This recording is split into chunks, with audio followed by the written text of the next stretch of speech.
Former President Jacob Zuma before the Zondo Commission, making his thoughts heard. I was the kingpin that we must get at. This commission, according to those who are implementing things, must be the grave of Zuma. It must be buried here.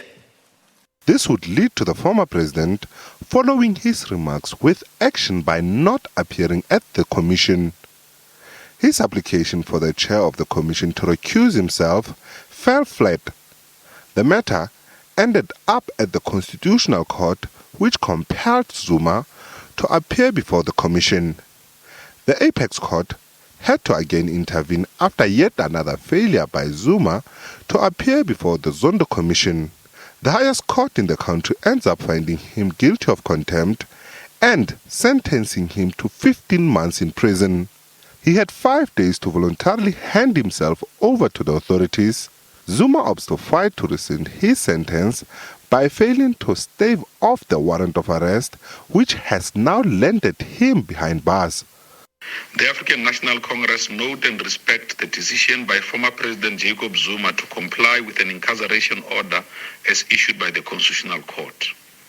The ANC has always restated its unequivocal commitment to and defense of the Constitution, in particular the supremacy of the Constitution, the rule of law, and the independence of the judiciary, amongst the founding principles and values of the Republic of South Africa. There is equality before the law in South Africa, that it doesn't matter if you're a former president or an ordinary citizen, the law will catch up with you eventually if you break the law. I think it also sends a very strong message that the courts and justice will not be mocked.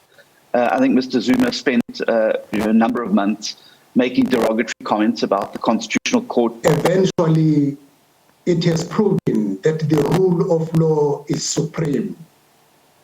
Despite the whole drama leading to yesterday evening, it eventually resulted to the confirmation that we are all equal before the law, irrespective of the position we hold. Say what you will of former President Jacob Zuma, but he quietly, boldly had said that he was not afraid to go to jail, and he has now voluntarily handed himself over to the police.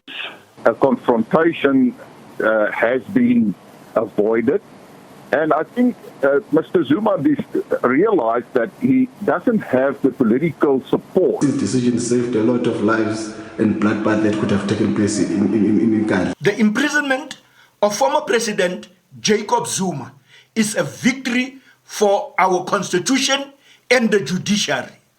The imprisonment of Jacob Zuma sends out a very clear and loud message that nobody is above the law. No one wishes prison for their worst enemies, but indeed, it's a great day for our constitutional democracy. We can all be satisfied that this development suggests that the Constitution... This is a painful situation.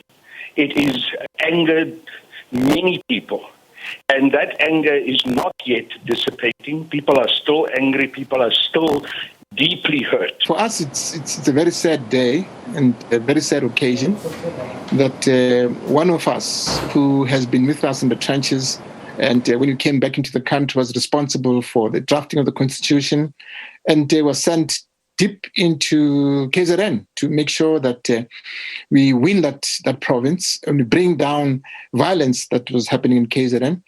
And today, he's been sent to jail.